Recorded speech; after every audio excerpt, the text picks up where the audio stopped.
एक बार की बात है, एक इंसान गौतम बुद्ध के ऊपर बहुत ही ज़्यादा क्रोधित हो जाता है। उसे इतना गुस्सा आ रहा होता है कि उसे खुद भी नहीं पता होता कि वो आज क्या कर देगा।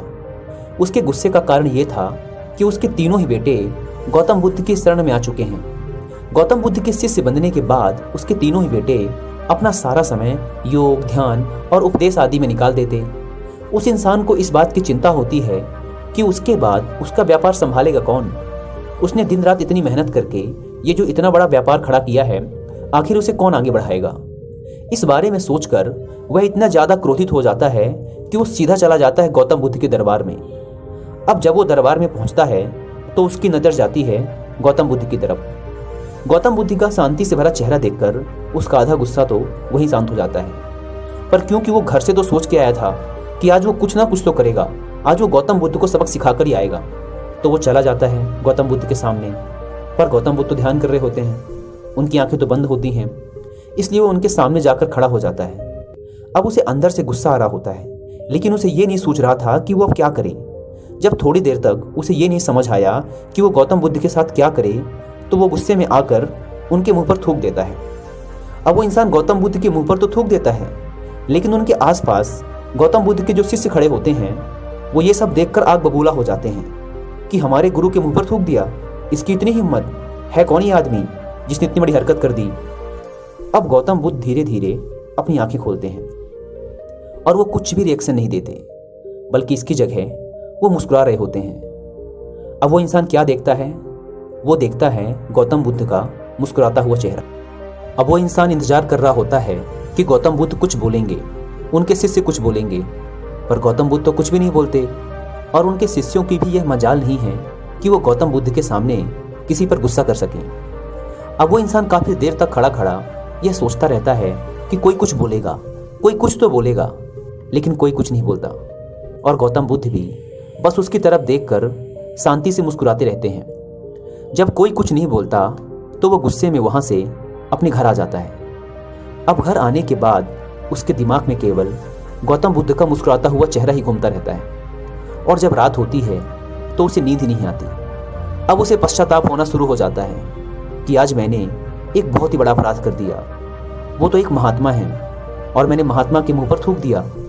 वो सोचता है कि कल सुबह होते ही मैं उनके दरबार में जाऊंगा और उनके पैरों में गिरकर उनसे माफ़ी मांग लूंगा। अपने अपराध बोध के कारण उसे पूरी रात नींद नहीं आती।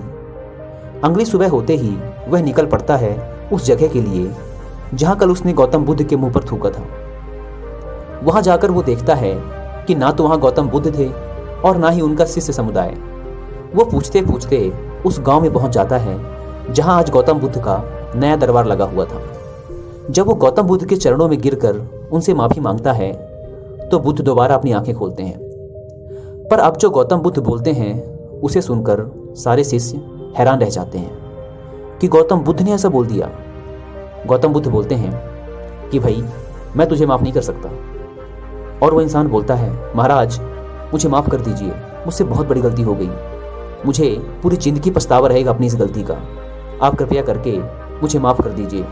गौतम बुद्ध दोबारा बोलते हैं, अरे भाई मैं तुझे माफ़ नहीं कर सकता, बोल दिया ना, नहीं कर सकता माफ़। अब वो इंसान सोचता है कि मैंने इतना बड़ा अपराध कर दिया कि अब ये महात्मा भी मुझे माफ़ नहीं कर सकते। और शिष्य भी हैरान हो जाते हैं क्योंकि गौतम बुद्ध ने अपनी पूरी ज़िंदगी में कभी गुस्सा नहीं किया। उन्होंने कभी भी किसी को गलत नहीं बोला और हमेशा सबको माफ़ कर दिया, चाहे उन्होंने कितनी ही बड़ी गलती करी हो। पर इस इंसान के लिए गौतम बुद्ध बोल रहे हैं कि मैं तुम्हें माफ़ नहीं कर सकता। तो उनका एक शिष्य आनंद पूछ ही लेता है गौतम बुद्ध से कि भंते, आपने आज तक सबको माफ़ कर दिया अपनी ज़िंदगी में, तो इसे भी माफ़ कर दीजिए, इसे अपनी गलती का पछतावा है।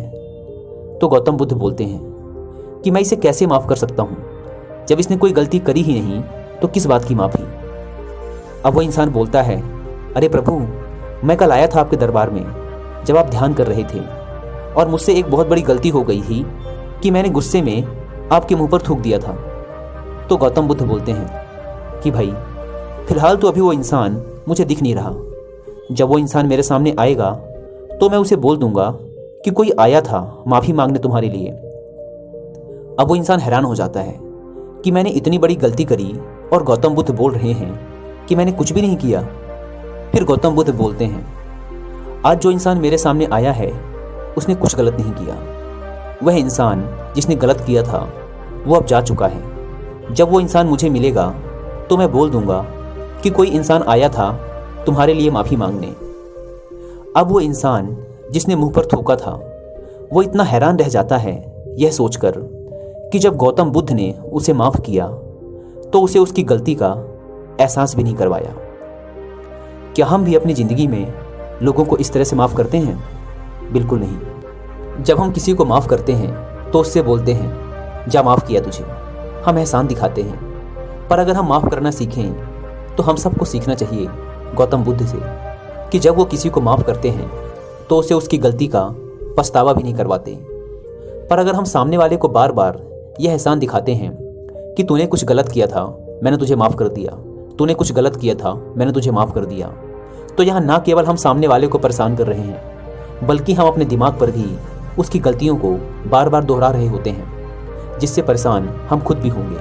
क्योंकि हो सकता है कि हम अपने शब्दों से उसे माफ़ कर दें, लेकिन हमने उसकी गलती को अपने दिमाग में इतनी बार दोहरा लिया है कि यह हमारे अंदर बैठ चुकी होगी और हम उस इंसान को दिल से कभी भी माफ़ नहीं कर पाएंगे। हम सबको अपने माइंड को शांत और खाली रखना सीखना होगा। अगर हम निगेटिविटी से इसे भर लेंगे तो हमारी पूरी ज़िंदगी निगेटिव हो जाएगी। फिर हमारी ज़िंदगी में खुशियाँ नहीं आ सकती। तो ज़िंदगी में खुशी लाने का एक तरीका है, दिमाग को खाली और शांत रखिए और लोगों को माफ़ करना सीखिए जैसे गौतम बुद्ध ने किया।